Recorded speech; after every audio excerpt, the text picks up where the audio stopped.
दोस्तों, क्या हुआ जब एक बेटा अपने गरीब बाप के साथ मोटरसाइकिल लेने शोरूम गया, लेकिन शोरूम की मालिक उसको यह कहकर भगा देती है कि तुम जैसे भिखारियों की औकात यहां गाड़ी खरीदने की नहीं है। इसके बाद जब लड़का अपने असली रूप में आया तो एक झटके में पूरा शोरूम ही खरीद डाला।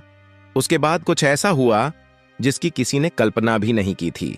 कहानी की शुरुआत उस वक्त होती है जब राज अपने पापा को बाइक दिलाने शहर के एक बड़े शोरूम में जाता है।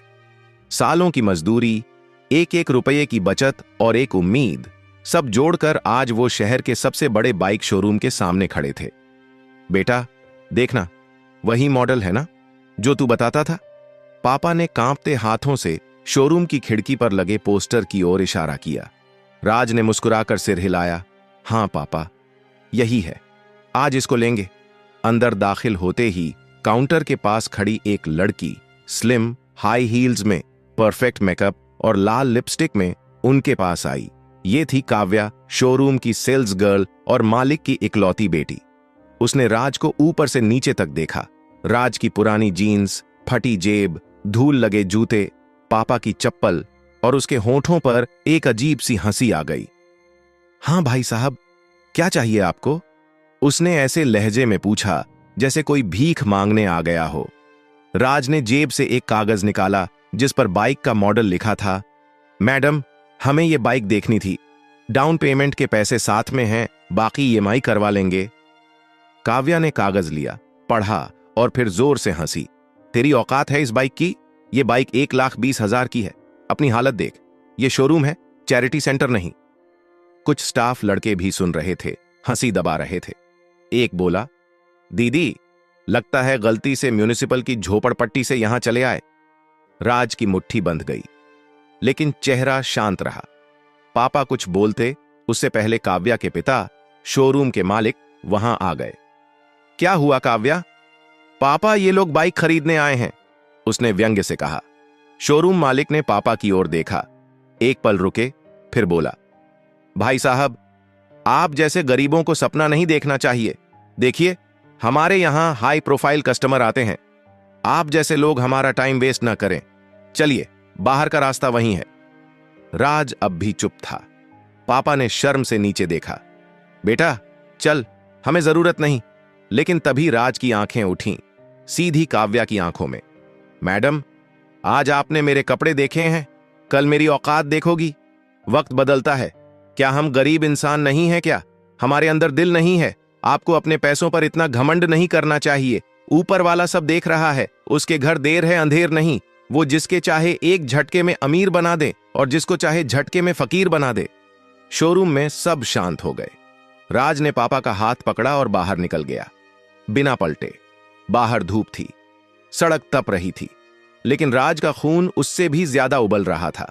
उसने चलते हुए पापा से कहा, बाबा, बाइक नहीं मिली, लेकिन हिम्मत मिली। अब वो वक्त दूर नहीं जब हम बाइक नहीं, ब्रांड खरीदेंगे। राज को अब जिंदगी की सबसे कड़वी सीख मिल चुकी थी। लोग कपड़ों से नहीं, औकात से पहचानते हैं, लेकिन उसकी औकात तो अब बननी बाकी थी। शोरूम से निकलने के 3 दिन बाद राज शहर से वापस अपने गांव लौट गया। गांव का छोटा सा कमरा, टूटी चारपाई और एक पुराना स्मार्टफोन, बस इतने ही हथियार थे उसके पास। लेकिन भीतर आग थी। वो अपमान जो दिल पर लिखा गया था अब हर पल चीख रहा था, कुछ कर, अब वक्त तेरा है। राज को इंटरनेट चलाने में दिलचस्पी थी। वो पहले भी छोटे मोटे ऐप्स और ब्लॉग बनाया करता था। एक दिन उसके दिमाग में एक ख्याल आया, जब मेरे जैसे लोग बाइक लेने जाते हैं तो उन्हें शक से देखा जाता है। क्यों ना कुछ ऐसा बनाया जाए जो गरीबों को भी इज्जत से बाइक खरीदवा सके। और फिर वहीं से जन्म हुआ राइडरएक्स का, एक ऐसा ऐप जो सीधे उन लोगों को फाइनेंस से जोड़ेगा जिनके पास न क्रेडिट स्कोर है, न बैंक में भारी रकम। राज ने दिन रात इस ऐप पर काम किया। उस ऐप को खुद डिजाइन किया, कोड लिखा। ऐप लॉन्च होने के बाद फिर उसने सोशल मीडिया पर एक पोस्ट डाल दी, बिना किसी बड़े पेपर वर्क के अब हर इंसान बाइक का मालिक बन सकता है। राइडरएक्स डाउनलोड कीजिए। पहले हफ्ते में 200 लोग डाउनलोड किए, फिर 1000, और फिर एक वीडियो वायरल हो गया जिसमें राज ने एक छोटे किसान को बाइक दिलवाई। लोग इमोशनल हो गए। ऐप का नाम चारों तरफ गूंजने लगा। 2 महीने में राइडरएक्स ने 1 लाख यूजर पार कर लिए। छोटे बड़े यूट्यूबर इस ऐप के बारे में बात करने लगे और फिर एक दिन एक बड़े इन्वेस्टर ने राज से कॉल पर कहा, we believe in your story, let's grow together. Raj ने हां कह दिया। अगले ही महीने कंपनी को 2 करोड़ की फंडिंग मिल गई। अब राज के पास वो सब था, ब्रांड, पैसा, टीम, लेकिन चेहरा वहीं साधारण सा रखा। उसने पब्लिक में अब भी ज्यादा दिखना पसंद नहीं किया। उधर उसी शहर में शोरूम का मालिक काव्या की शादी की बात चला रहा था। एक रिश्तेदार ने बताया, एक लड़का है, बहुत समझदार, करोड़ों का स्टार्टअप चला रहा है, नाम है राज। उसने कहा कि लड़का सच्चा है और घर भी सीधा सादा, पैसे की कोई कमी नहीं। शोरूम वाले ने सोचा, वाह, एकदम परफेक्ट लड़का है, हमारे जैसे खानदान के लायक है। काव्या ने भी उत्साह दिखाया, पापा, ऐसे लड़के के साथ तो हमारा बिजनेस भी बढ़ेगा। किसी को क्या पता था, जिस घर में वो रिश्ता लेकर जाने वाले थे वही घर कुछ साल पहले उनकी नजर में औकात से बाहर था। राज को फोन आया, हम एक रिश्ते की बात लेकर आना चाहते हैं। राज ने हां कह दिया। शोरूम वाला और काव्या जब राज के घर पहुंचे, उन्होंने सादा सा दरवाजा देखा, लेकिन अंदर सब कुछ सलीके से था। जैसे ही दरवाजा खुला, सामने खड़ा था राज। काव्या की आंखें फटी की फटी रह गईं। उसके पापा के चेहरे से मुस्कान उड़ गई। राज ने बिना भाव के कहा, आइए, बैठिए, रिश्ता लेकर आए थे ना? पूरा कमरा सन्न, और राज के चेहरे की मुस्कुराहट सिर्फ एक बात कह रही थी, अब तेरी औकात देखने की बारी है। काव्या का चेहरा सफेद पड़ चुका था। जिसे वो कभी दुत्कार कर भगा चुकी थी, आज वही लड़का उनके सामने बैठा था। लड़की के बाप की सांसें अटक गईं। सामने बैठा राज, वही चेहरा, वही आंखें, लेकिन अब आत्मविश्वास अलग था। कमरे में वो नहीं, उसका वजूद बोल रहा था। आप चाय लेंगे? राज ने पूछा, लेकिन लहजे में वो ठंडापन था जो किसी समय की तपती जली जुबान से निकला बदला जैसा था। काव्या के पिता ने जबरन मुस्कुराते हुए कहा, बेटा, हमें तो यकीन ही नहीं हो रहा, तुमने तो बहुत बड़ी तरक्की कर ली। राज ने सीधा मुंह पर बोला, कपड़े वही हैं अंकल, सिर्फ नजरें बदल गई हैं ना। कमरे में खामोशी छा गई। काव्या के पास कोई शब्द नहीं थे। वही लड़की जो कभी ऊंची आवाज में हंसकर उसे भगा चुकी थी, अब नजरें झुकाकर बैठी थी। आपको रिश्ता करना था ना, तो आपको लिस्ट भेजता हूं अपने एम्प्लॉय की, उसमें देख लीजिए किसका प्रोफाइल फिट बैठता है। राज ने बात काटते हुए कहा, नहीं बेटा, मतलब बात तो तुम्हारे और काव्या की हो रही थी। लड़की का पिता पसीने में नहा चुका था। काव्या? राज ने उसकी ओर देखा, ये वही लड़की है ना जिसने कहा था तेरी औकात नहीं इस बाइक की? अब आंखें झुक चुकी थीं। वो बेबसी जो कागज पर नहीं, चेहरे पर दिख रही थी। सॉरी, काव्या ने धीरे से कहा। सॉरी? राज की आवाज भारी हो गई। जब पापा के साथ तुमने मेरी औकात तौली थी, तब तुम्हें यह शब्द याद नहीं आया? अब मेरी कंपनी करोड़ों की है तो तुम्हें मेरा चेहरा इंसान दिखने लगा? अब कुछ नहीं बचा था कहने को। दोनों उठकर चले गए। अगले ही हफ्ते राज ने राइडर एक्स का नया फैसला घोषित किया।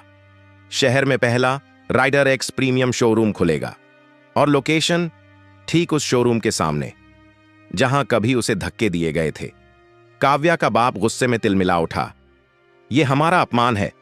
अब बात उसकी इज्जत की नहीं, उसके शोरूम बंद होने की थी। राइडर एक्स का शोरूम खुला, चमचमाता, डिजिटल सिस्टम्स से लैस, बिना कपड़ों या शक्ल के भेदभाव के। राज ने उद्घाटन में सिर्फ एक लाइन कही, हम लोगों के कपड़े और औकात नहीं देखते, उनके सपने देखते हैं। हर मीडिया चैनल पर यही लाइन वायरल हो गई। राइडर एक्स शोरूम अब शहर की शान बन चुका था। डिजिटल स्क्रीन पर ग्राहक का नाम दिखता था, कस्टमर के लिए प्रीमियम चाय कॉफी, और सबसे खास बात, किसी को कपड़ों से नहीं, इंसानियत से तौला जाता था। जहां पहले राज की हंसी उड़ती थी, अब वहां उसकी तारीफों की गूंज थी। उधर काव्या और उसके पिता का शोरूम धीरे धीरे वीरान होने लगा। ग्राहक आने बंद हो गए, पुराने कस्टमर तक राइडर एक्स की ईएमआई स्कीम में शिफ्ट हो गए। हर हफ्ते घाटा बढ़ता गया। मार्केट में चर्चा थी, अब पुराना शोरूम आउटडेटेड हो गया है, राइडर एक्स ही ट्रेंड है। काव्या के पिता बौखला गए। उन्होंने मीडिया में इंटरव्यू तक देने की कोशिश की, हम तो सालों से बिजनेस कर रहे हैं, राइडर एक्स नया है। पर लोग हंसते हुए कहते, हाँ नया है पर इज्जत वाला है। एक दिन फाइनली उनके शोरूम का लोन डिफॉल्ट हो गया। बैंक ने नोटिस भेजा, 15 दिन में रिकवरी नहीं हुई तो सील कर दिया जाएगा। अब हालात बदतर हो चुके थे। उसी हफ्ते राज ने एक इवेंट रखा, राइडरेक्स फाउंडेशन डे। पूरे शहर के bike dealer, media, college students और इन्वेस्टर्स को बुलाया गया। राज ने उस इवेंट में एक छोटा सा वीडियो चलवाया जिसमें एक गरीब लड़का अपने पापा के साथ शोरूम में जाता है और अपमानित होकर बाहर निकाल दिया जाता है। वीडियो का अंत होता है, आज वो लड़का राइडर एक्स का सीईओ है और जिसने उसे निकाला था अब खुद बाजार से बाहर है। हॉल तालियों से गूंज गया। काव्या और उसके पिता पीछे खड़े वो वीडियो देख रहे थे, चेहरों पर वही बेबसी जो राज ने कभी महसूस की थी। शाम को काव्या के पिता खुद राज के ऑफिस आए। दरवाजे पर सिक्योरिटी रुकी। आपको अपॉइंटमेंट है? बोलिए, राज से बाप बेटी मिलने आए हैं। राज ने मिलने की इजाजत दे दी, शायद आखिरी बार। कुर्सी पर बैठते ही काव्या के पिता बोले, बेटा अब कुछ नहीं बचा, सब कुछ खत्म हो गया, हम हार गए। राज चुप था, सिर्फ आंखों में ठंडा सा सुकून था। काव्या बोली, हमने बहुत बुरा किया था, पर अब समझ में आया इंसान की औकात उसकी मेहनत से होती है, कपड़ों से नहीं। राज ने सिर्फ एक लाइन बोली, कभी किसी की गरीबी को मत तौलना, क्योंकि हालात बदलते देर नहीं लगती। फिर उसने एक लेटर टेबल पर रखा, यह मेरा नया बिजनेस ऑफर है। राइडरेक्स अब आपके शोरूम की जमीन खरीदना चाहता है ताकि वहां गरीब बच्चों के लिए टेक ट्रेनिंग सेंटर खोला जा सके। दोनों सन्न। राज ने उठकर कहा, मैंने बदला नहीं लिया, मैंने तुम्हारी सोच बदल दी और यही मेरी जीत है। अगले महीने उस शोरूम की बिल्डिंग पर एक नया बोर्ड लग चुका था, राइडरेक्स लर्निंग हब, जहां सपने प्राप्त करते हैं। राज ने पापा को एक नई बाइक की चाबी दी और जब पापा ने पूछा, बेटा अब क्या करोगे? राज मुस्कुराया और बोला, अब किसी को कपड़े देखकर शर्मिंदा नहीं होना पड़ेगा बाबा। अब राइडरेक्स सिर्फ बाइक नहीं, इज्जत भी दिलाएगा।